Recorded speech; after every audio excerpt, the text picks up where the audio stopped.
Delivery ಆದಮೇಲೆ periods ಬಂದೇ ಇಲ್ಲ ಅಂತ ಟೆನ್ಷನ್ ಫ್ರೀ ಆಗಿದ್ದೀರಾ? ಬಟ್ ವೇಟ್, ಪೀರಿಯಡ್ಸ್ ಬರದೇ ಇದ್ರೂ ನೀವು ಪ್ರೆಗ್ನೆಂಟ್ ಆಗುವಂಥ ಚಾನ್ಸಸ್ ಇದೆ.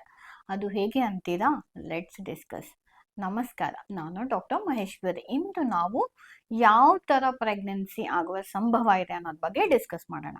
ಇದಕ್ಕಿಂತ ಮೊದಲು ನಾವು ಓವಲೇಷನ್ ಏನು ಅನ್ನೋದನ್ನ ತಿಳ್ಕೊಳ್ಬೇಕು.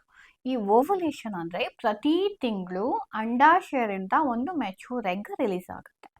ಈ ರಿಲೀಸ್ ಆಗುವಂತಹ ಸಮಯದಲ್ಲಿ ಫಿಸಿಕಲ್ ರಿಲೇಷನ್ಸ್ ಆಯಿತು ಅಂದರೆ ಅದು ಸ್ಪರ್ಮ್ ಜೊತೆ ಸೇರಿ ಭ್ರೂಣ ಆಗುತ್ತೆ. ಒಂದು ವೇಳೆ ಇದು ಆಗಲಿಲ್ಲ ಅಂದರೆ ನೆಕ್ಸ್ಟ್ 14 ಡೇಸಲ್ಲಿ ನಿಮಗೆ ಮೆನ್ಸಸ್ ಬರುತ್ತೆ. ಬಟ್ ಡೆಲಿವರಿ ಆದಮೇಲೆ ನಿಮಗೆ ಪೀರಿಯಡ್ಸ್ ಆಗೋದಕ್ಕಿಂತ ಮೊದಲೇ ಓವಮ್ ಅಥವಾ ಎಗ್ ರಿಲೀಸ್ ಆಗುವಂತಹ ಚಾನ್ಸಸ್ ಇರುತ್ತೆ.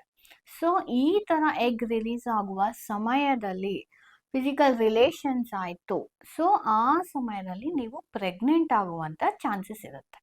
ಸೊ ಡಾಕ್ಟ್ರೇ, ನಾನು ಹಾಲು ಕುಡಿಸ್ತಾ ಇದ್ದೀನಿ, ಪ್ರೆಗ್ನೆನ್ಸಿ ಯಾವ ಥರ ಅಂತ ನಿಮಗೆ ಡೌಟ್ ಇರ್ಬೋದು. ಬಟ್ ನೀವು ಬ್ರೆಸ್ಟ್ ಫೀಡಿಂಗ್ ಓವುಲೇಷನ್ನ ಡಿಲೇ ಮಾಡುತ್ತೆ ಮಾತ್ರ, ಬಟ್ ಇದನ್ನು ಸ್ಟಾಪ್ ಮಾಡೋದಿಲ್ಲ. So breast feeding is not complete 100% contraception ಅಲ್ಲ. ನೀವು ಒಂದು ವೇಳೆ ಪ್ರೆಗ್ನೆನ್ಸಿನ ಪ್ಲ್ಯಾನ್ ಮಾಡ್ತಾ ಇಲ್ಲ ಅಂದರೆ ನೀವು ನಿಮ್ಮ ಡಾಕ್ಟರ್ ಜೊತೆ ಡಿಸ್ಕಸ್ ಮಾಡಿ ನಿಮಗೆ ಸೂಕ್ತವಾದಂತಹ ಕಾಂಟ್ರಸೆಪ್ಷನ್ನ ಫಾಲೋ ಮಾಡಬೇಕು. ಸೊ ಆವಾಗ ನಾವು ಅನ್ವಾಂಟೆಡ್ ಪ್ರೆಗ್ನೆನ್ಸಿನ ತಪ್ಪಿಸ್ಕೊಳ್ಬಹುದು. ಈ ಮಾಹಿತಿ ನಿಮಗೆ ಉಪಯುಕ್ತ ಅನಿಸಿದರೆ ನನ್ನ ಪೇಜನ್ನು ಫಾಲೋ ಮಾಡಿ. Thank you.